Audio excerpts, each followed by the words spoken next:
lubang pertama ini Mbak Viani, ini sudah diambil emas hitamnya. Ternyata ada manfaat lainnya untuk mengambil emas hitam. Emas hitam bahasanya ya, Pak? Iya, proses pembuatan pupuk organik Mbak. Oke. Sebenarnya kalau berbicara pengolahan sampah, itu berkahnya luar biasa kalau kita mampu memaknai itu.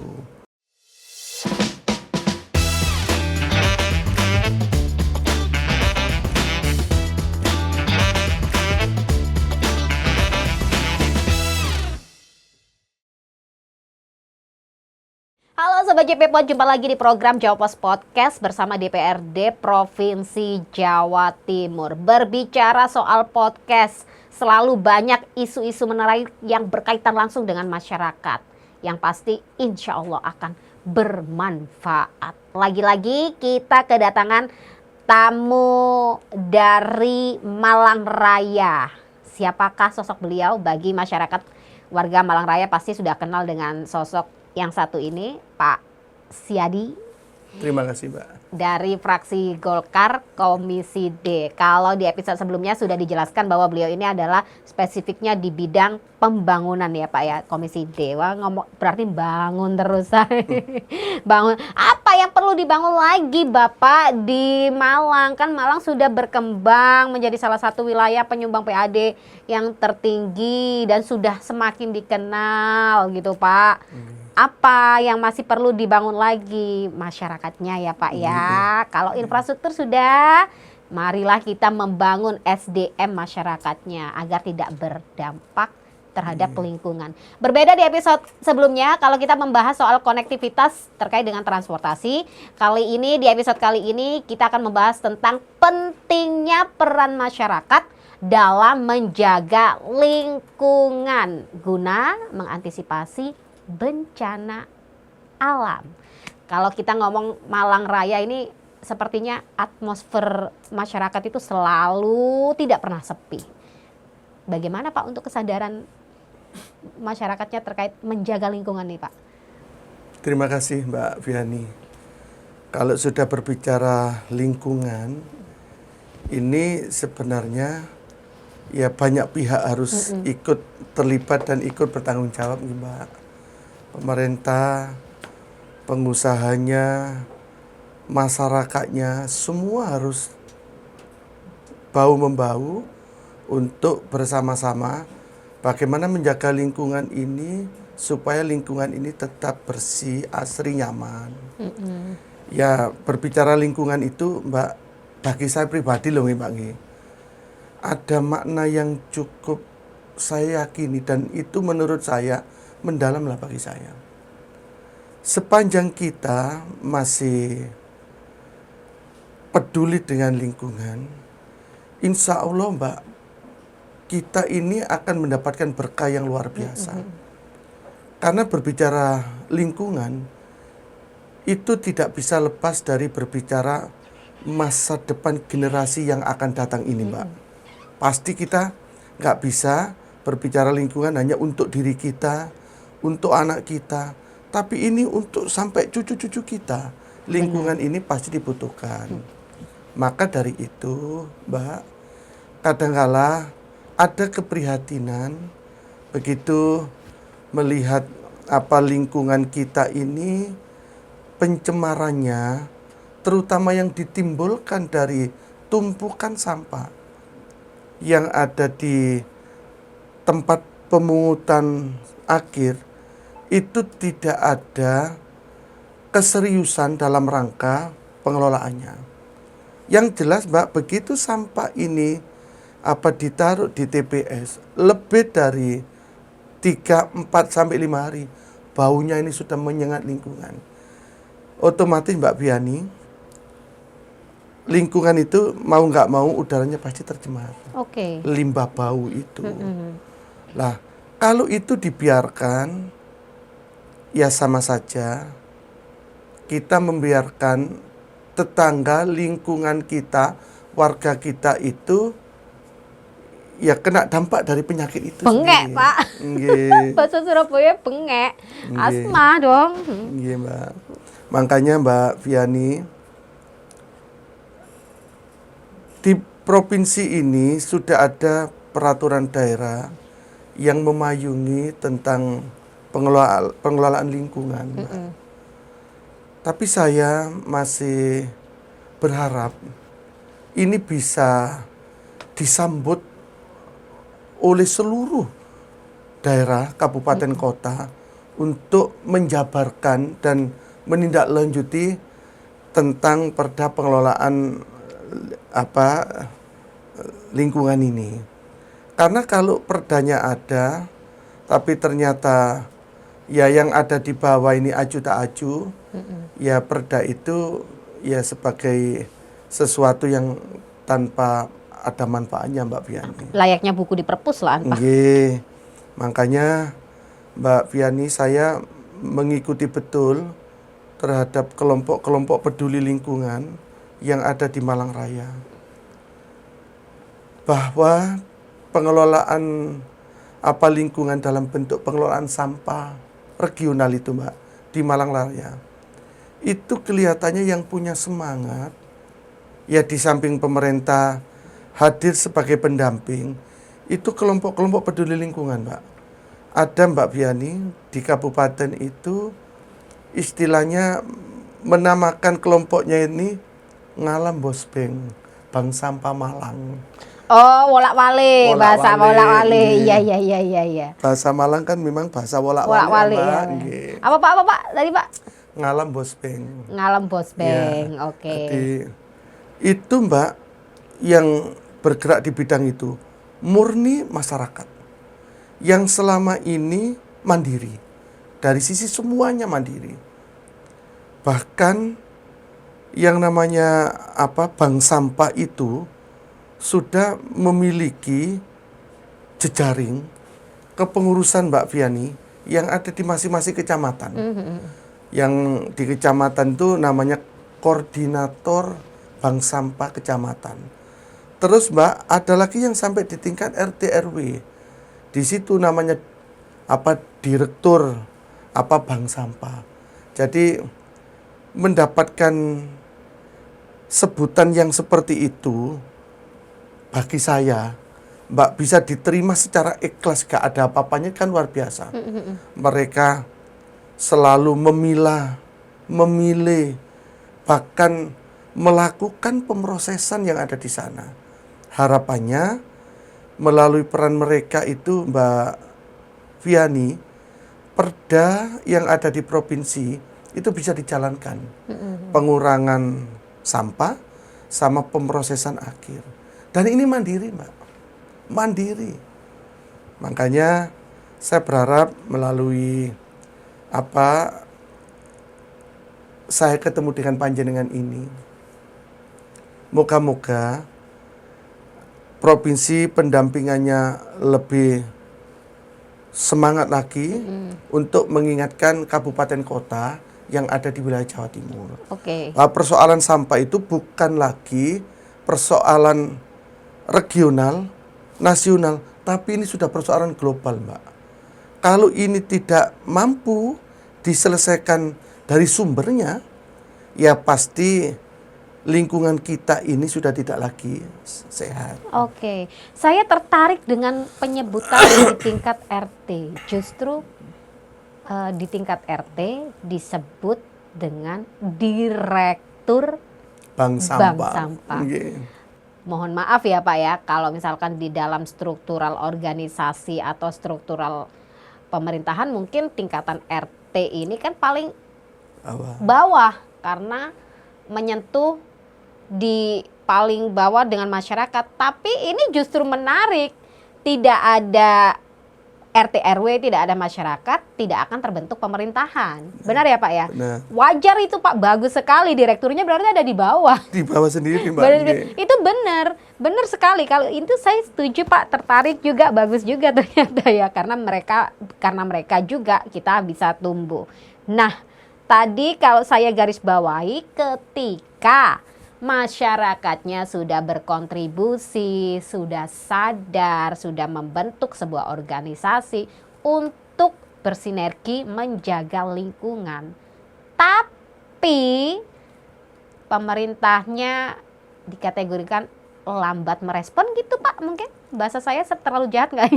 Enggak, Mbak. Nggak bener ya, bener ya. Mbak. Enggak, nggih. Saya nanti yang diserang Pak. Enggak, Mbak. Nah, ini kan juga akhirnya menjadi salah satu pemicu males Pak lapo wong gak ndak dijopok, gak ndak diolah. Lagi-lagi omongannya mak-mak iku mau Pak. Ya kan bener ya Pak ya.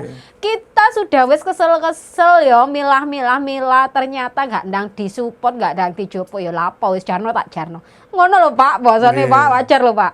Nah, ini juga menjadi catatan. Berarti ada catatan negatif dong Pak ini Pak. Ya. Dengan sendirinya apa Mbak? Opini itu akan terbentuk, nggih. Lagi-lagi Pak ini yang memulai ini. Nggih, Mbak. Tapi sejauh ini untuk dari pemerintah kabupaten kota atau pemerintah setempat sendiri bagaimana Pak untuk dalam penanganan atau penanggulangan sampah ini Pak? Ya ini kan lagi-lagi berkaitan dengan lingkungan Pak. Nggih. Mbak Viani, saya berharap yang namanya penanganan sampah itu tidak hanya formalitas. Tidak hanya formalitas, seremoni gitu Pak. Tidak hanya formalitas, tidak ada seremoni, tidak hanya seremoni, hanya apa di kegiatan-kegiatan Tertentu. yang tertentu, tapi setelah itu tidak ada lagi aktivitasnya. Saya kepingin Mbak Viani. Mohon maaf saya potong Pak, sepertinya ini temuan di lapangan kayaknya Pak ya. Real ketemuan di lapangan. Ya nggak apa-apa lah Pak ya, pemerintah kita semua harus menerima kritik untuk lebih baik ya Pak ya. Kita tidak akan lebih baik kalau tidak ada kritikan gitu ya Pak ya. Nanti Faini lagi Pak yang dicari. Nggih Mbak, nggih. Enggak kok Mbak, apapun yang panjenengan sampaikan ini untuk semuanya. Dan tidak menyalahkan si A si B, tapi kita memang menganggap sampah ini penting. Kalau kita ingin lingkungan kita ini sehat, tidak ada lagi pilihannya kecuali yaitu harus diseriusi. Oke. Ya mungkin kalau kita serius Mbak ngelola sampah, ya insya Allah sungai-sungai yang ada di wilayah kita itu nggak sampai dipenuhi sampah. Karena kadangkala ada tetangga kita, masyarakat kita, ya karena ketidakpahamannya membuang sampah langsung dilempar ke sungai. Oke. Nah, melalui bank sampah ini, Mbak Viani yang ada di Kabupaten Malang ini, saya benar-benar berterima kasih lah Mbak. Kalau saya boleh berguru, penghargaan pemerintah di bidang lingkungan dengan diupacarakan sedemikian meriah, terus dengan bangganya menyampaikan mendapat penghargaan. Kalau kita nyadari bahwa yang banyak berperan itu belum kita, orang lain. Ya kelompok-kelompok masyarakat ini Mbak. Makanya saya selalu menyampaikan ke kelompok bank sampah, kalau ada penghargaan tentang lingkungan, sakjaniku sing entuk penghargaan itu jenengan-jenengan ini. Karena nyata tiap hari ajek Mbak, ajek. Bahkan sampah-sampah yang ada ini dipilih yang memang berbentuk plastik itu nanti setiap minggu ada anggota bank sampah itu yang menimbang. Terus yang sifatnya sampah organik rumah tangga itu dibikinkan semacam ya Mbak, kalau istilah di Bali itu namanya tebal itu loh Pak. Jadi ada semacam Mbak alat yang itu dibuat untuk menggali tanah, sampah itu ditimbun di situ. Iya. Ada. Nanti mungkin 2-3 bulan, tapi tidak satu lubang Pak. Mungkin 2-3 lubang. Itu di tingkat RW Mbak. Mungkin 2 bulan ini di lubang ini. Setelah penuh ditutup. Setelah itu lubang berikutnya diisi. Setelah penuh ditutup. Lubang pertama ini Mbak Viani, ini sudah diambil emas hitamnya sudah. Emas hitam? Emas hitam itu Mbak, sampah ini kalau sudah terurai, kan menjadi Pak, pelajaran ini Pak, saya juga belajar ini akhirnya Pak. pupuk organik kan, Oke, Mbak. iya, iya. Pupuk organik. Dan pupuk itu kalau dibuat di penanaman sayur mayur luar biasa sehatnya. Oh, Jadi akhirnya karena alamiah itu tadi ya Pak betul, ya. Mbak. Dan ini ada RW ini yang sudah menerapkan seperti itu. Jadi di tingkat RW itu Mbak bikin sampah dari organik itu, setelah itu masyarakatnya bikin bedengan-bedengan, ditanami sayuran, pupuknya diambil dari situ, Mbak. Otomatis sayurannya murni 100% organik, nggak mengandung kimia, Mbak Biani. Oke. Dan saya rasa, Mbak, itu cara yang paling jitu ngurangi sampah, Mbak Biani. Wah, keren Pak. Nggih. Pak, ini akhirnya saya ya mohon maaf ya Pak ya, karena ini kan podcast ya Pak, obrolan santai akhirnya Pak ya. Akhirnya saya juga memikir ini tadi gambaran saya adalah ketika teman-teman masyarakat di Malang ini melakukan proses seperti itu yang menurut saya itu sebuah kreativitas yang amazing ya Pak ya.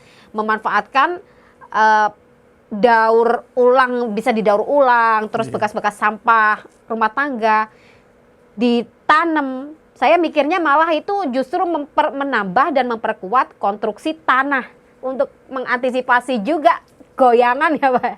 Ya ternyata juga ada manfaat lainnya untuk mengambil emas hitam bahasanya ya Pak. Iya, proses pembuatan pupuk organik, Mbak. Oke, sebenarnya itu bisa dihasilkan ya Pak. Mbak, kalau itu dilakukan, insya Allah kesehatan masyarakat akan terbantu dengan bertani sayur yang pupuknya dari organik.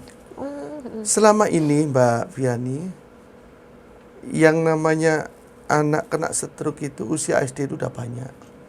SMP gagal ginjal itu juga banyak. Ya mungkin itu salah satu pola makan yang sudah ya Pak, banyak residu yang ada di makanan pergeseran itu. ini ya Pak. Ya, makanya awal saya sampaikan ke panjenengan, sebenarnya kalau berbicara pengolahan sampah itu berkahnya luar biasa kalau kita mampu memaknai itu. Karena kalau kita berbicara manfaat dari pengolahan sampah itu, Mbak, sampah plastiknya itu bisa diproses berbagai macam produk, yang sampah organiknya itu bisa dikelola menjadi pupuk organik 100%. Kalau sudah Mbak itu dipahami, insya Allah orang menilai sampah itu jijik, tidak ada lagi Mbak. Paradigma itu dimiliki oleh masyarakat kita. Karena ternyata Mbak luar biasa memang hasilnya gitu loh. Ya kalau misalkan paradigma soal cicik ya wes lah, kalian cicik ya wes. Kalau cicik ya cicik bukan berarti kalian buang sampah sembarangan, kasihkan ke saudara yang mau mengelola, itu alangkah baik. Bukan berarti cicik terus bukan berarti cicik kamu harus ngurusin, enggak gitu konsepnya. Kalau jijik ya udah kita bantu tidak mengotori lingkungan. Yuk kita pilah kasihkan ke teman-teman yang enggak jijik supaya bisa bermanfaat gitu ya Pak ya. Bagus loh Pak, ternyata itu Pak bisa menghasilkan. Dan kalau misalkan ini Pak, saya pernah membaca artikel bahwa ada negara yang sampai membeli sampah Pak, karena sudah kehabisan stok sampah. Saya terheran-heran baca beritanya itu, pernah baca artikel, ternyata mereka itu mengekspor sampah untuk bahan plastik ini ya. Kan itu sejatinya bisa nggak sih Pak dicontoh untuk bisa akhirnya kan perekonomian lagi nih Pak. Perlu dong Pak, kalau tadi ada saudara-saudara bisa menghasilkan pupuk organik, memungkinkan nggak sih Pak kalau misalkan yang sampah-sampah plastik itu dibudidayakan, entah itu dibuat menjadi baskom atau apa, walaupun tetap butuh modal. Ini omongan mak-mak loh Pak, asal-asal aja Pak. Mbak Viani, selama ini yang saya ikuti di kelompok bank sampah tingkat RW, RT itu Mbak, saya sempat tanya, ibu-ibu kados plastiknya teniki mangke, terus dibedoteng pundi? Loh Pak, ini sudah ada yang beli. Oke. Didamel nopo ibu-ibu? Pak, ini nanti ada mesin pencaca. Oh iya, Jadi iya. botol-botol Mbak, plastik-plastik dicaca. Setelah itu Mbak dimasukkan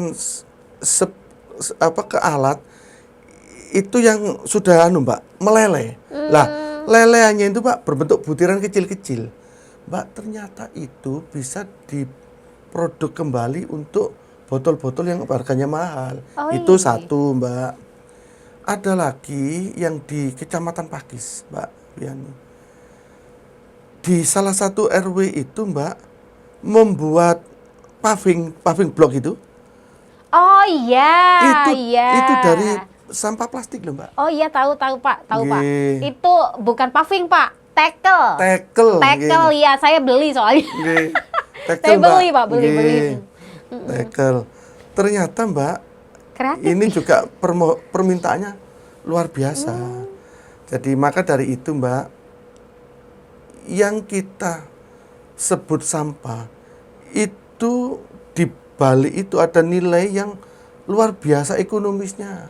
Hanya pola pikir kita ini Mbak, kalau sudah berbicara sampah kan terkesan di situ tuh Kotor, jorok, iya, jijik Pak. kan gitu ya. Padahal Mbak nggak seperti itu. Maka dari itu ya saya selalu berharap ya kelompok-kelompok peduli lingkungan ini agar supaya bisa maksimal, ya pemerintah harus hadir lah Mbak. Harus hadir karena memang pemerintah punya kewajiban. Penyumbang sampah terbesar itu bukan pengusaha, bukan industri, bukan apa-apa Mbak, tapi rumah tangga. Makanya di Perda itu ada klausul diminta Mbak, masyarakat itu mengurangi sampah. Kalau Ya apa ngurangin? ya itu tadi Mbak, dari Ya, sampah sama. rumah tangga, jadi yang sifatnya itu plastik-plastik itu Milah sendiri, disendirikan, ya. ya dipilah. Yang sampah Mbak, Basah, makanan, sampah terus basah ya Pak. daun-daun itu diproses jadi organik. Kalau sudah seperti itu tempat pemungutan sampah sementara kan kosong Mbak. Kan nggak sampai ke TPS kan Pak, apalagi ke TPA. Mbak, panjenengan mungkin pernah ngikuti. Ada TPA di Malang itu TPA-nya ada 3 yang besar Mbak. 1 Talangagung, terus yang kedua Supit Urang, yang ketiga Dindau. Mbak, Supit Urang ini masalahnya nggak pernah selesai. Karena tumpukan sampah yang ditaruh di sana itu masyarakat merasa terganggu Mbak. Ya, salah satu tadi yang panjenengan sampaikan banyak orang sesek, ya. Terus sumbernya ada yang kecemar, akhirnya banyak orang mandi jadi gatel-gatel. Itu karena pencemaran Mbak, dampak dari tumpukan sampah. Apalagi Mbak kalau sudah musim penghujan ini parah betul. Makanya di Randu Agung itu Mbak ada TPA yang kecil, masyarakat nggak bisa nerima tutup hari ini. Lah kalau sudah seperti itu, sampah ini dibawa kemana lagi? Kalau tidak diproses melalui sumber utamanya. Sumber utamanya di mana? Ya di rumah tangga Mbak Afiani. Tapi kan Pak, ya mohon maaf ya Pak, saya selaku ibu rumah tangga juga ya Pak, masyarakat Jawa Timur juga saya nih Pak. Kalau saya kayak ya iki emak iki Pak omongannya akhirnya Pak, ya males loh Pak ngurusi sampah ngono ya Pak, ngapain capek-capek wes sudah dibuang, ada petugas juga kan. Ya kan Pak, kategori cuci mungkin. Lebih tepatnya kategori tidak ada waktu. Ya mungkin saya ini salah satu contoh dari sebagian rumah tangga nih Pak yang pasti bersikap seperti itu yang akhirnya asal buang. Nah, apakah itu harus menjadi salah satu beban utama bagi kita yang di rumah tangga? Enggak kan Pak? Enggak, jadi sebenarnya Mbak, saya tadi mencontohkan di salah satu RW, Mbak, semua warganya Kompak. ya tidak pengangguran gitu, enggak nganggur. Ya banyak yang punya aktivitas, banyak punya kegiatan. Tapi Pak RW-nya bersama beberapa RT-nya, Mbak, punya inisiatif mengelola sampah di RW itu dikelola sendiri. Kesadaran masyarakat Iya, kesadaran akhirnya. akhirnya Mbak, bagi apa keluarga-keluarga yang karena kesibukannya, ya otomatis apa yang sudah disepakati di lingkungan itu ya pasti akan dilakukan. Yang nggak tahu saya dalam bentuk ya Kontribusi kalau seperti apa? kalau saya sempat dengar itu gini Mbak Biani. Ternyata memang Pak RW bersama Bank Sampah ini mengucapkan terima kasih atas sampah lingkungan yang tidak diberikan ke orang lain. Oke, Itu. iya iya iya Karena iya. Mbak banyak keuntungan yang didapat oleh RW itu. Mulai jual sampah-sampah yang memang perlu dijual dan sampah-sampah yang organik itu dikelola. Kebetulan kalau rumah tangga kan limbah B3-nya nggak ada kan Mbak? Seperti di medis itu baru ada. Sehingga Pak RW-nya itu sempat menyampaikan terima kasih apa kami-kami ini dipercaya untuk mengelola sampah di sana. Nggak tahu kontribusi apa yang didapatkan oleh bank sampah setempat. Sepengetahuan saya tidak ada keharusan si A segini, si B segini, seperti nggak ada Mbak. Nggak ada. Karena kan kalau sampah rumah tangga itu volumenya kan kecil Mbak Biani, sangat kecil. Ya, terima kasih Pak RW udah punya inisiatif dan mampu merangkul semua warganya berkontribusi. Ya, semoga ini tidak hanya menjadi contoh bagi RT atau RW di tempat lain, tapi juga bisa menjadi contoh bagi pemerintah setempat nih ya Bapak ya. Bukan berarti kalau masyarakat nggak sadar atau macak nggak sadar dengan kesibukannya itu saya jujur ngomong saya sendiri misalnya ya.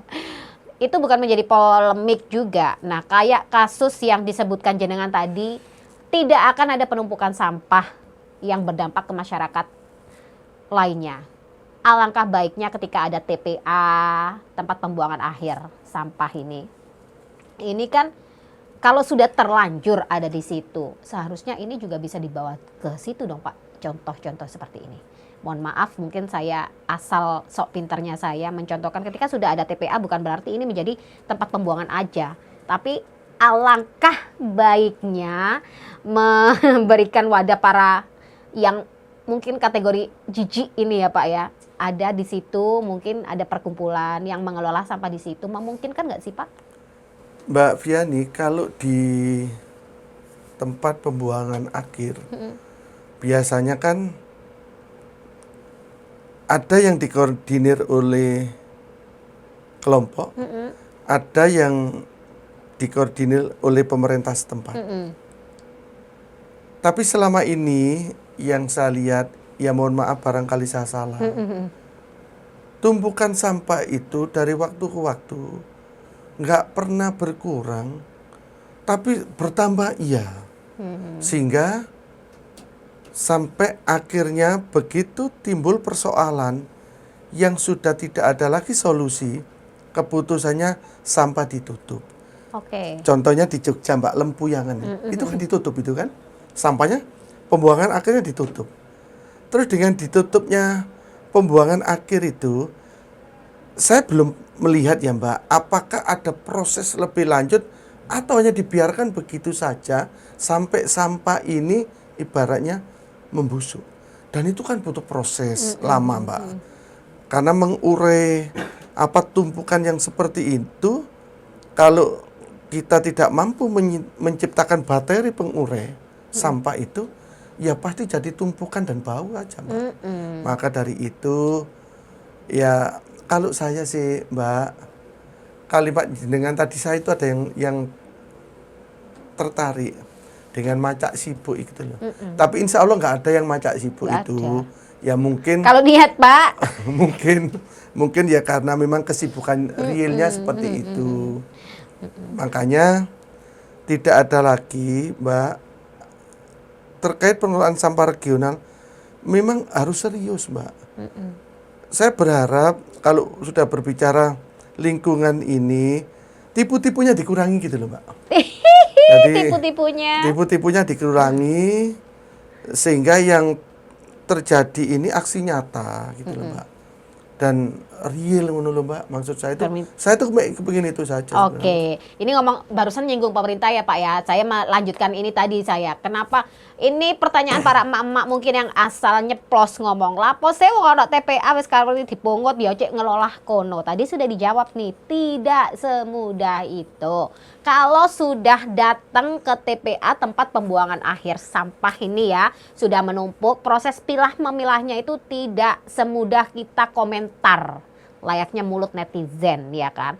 Tapi ada proses. Nah, untuk mengurangi proses panjang itu, kesadaran masyarakat itu tadi penting ya. Kalau kayak seperti saya mungkin yang sok sibuk atau jijik atau males, saya mencontohkan diri saya sendiri aja Pak ya.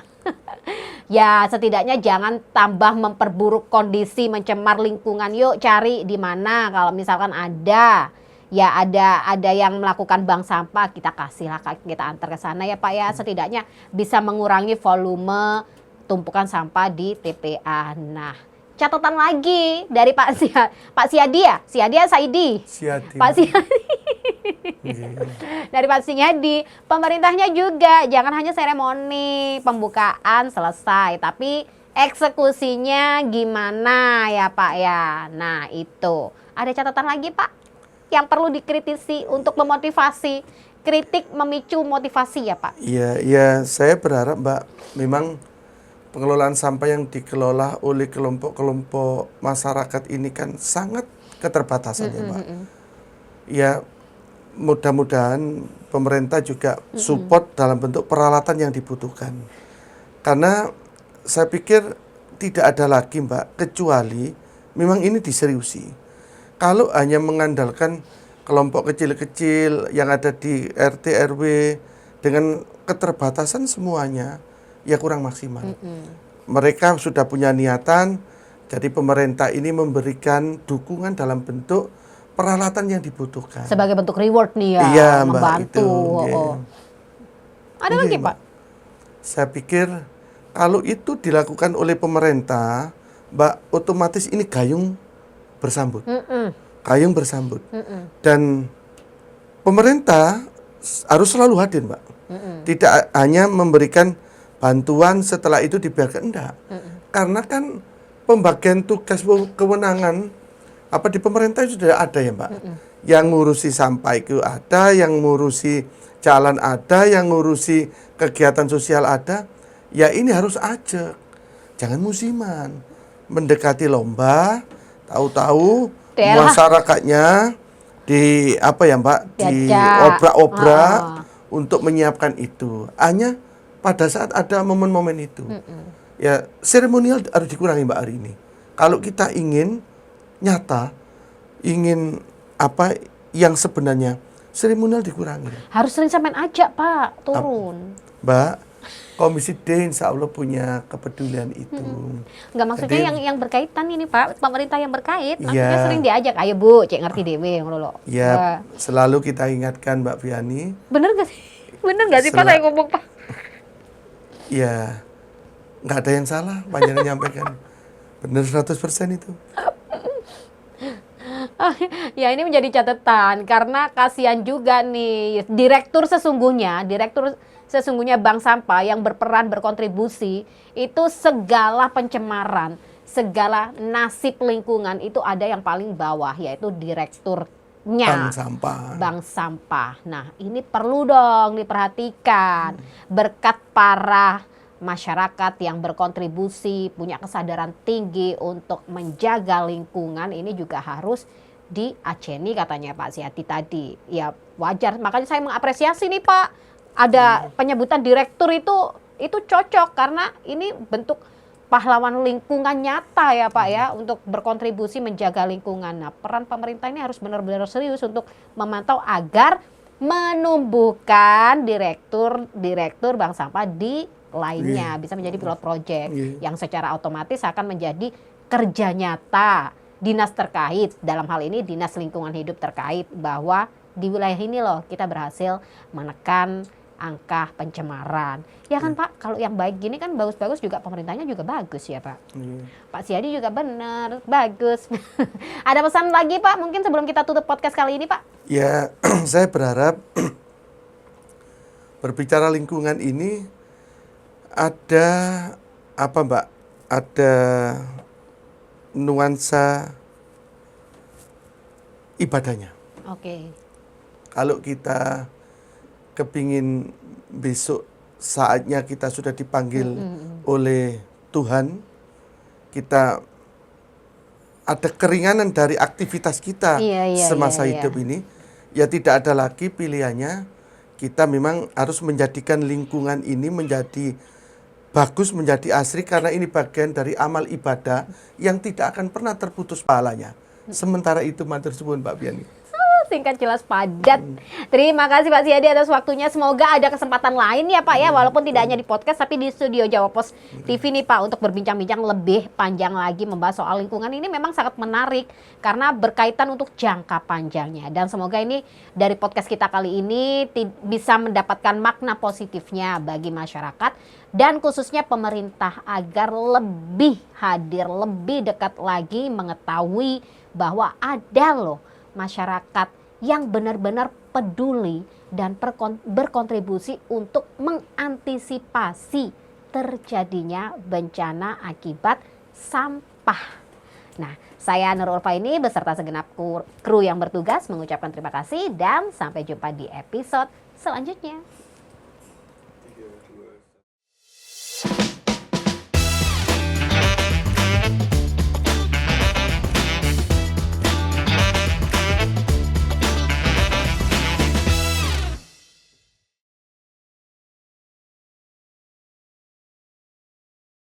Dipersembahkan oleh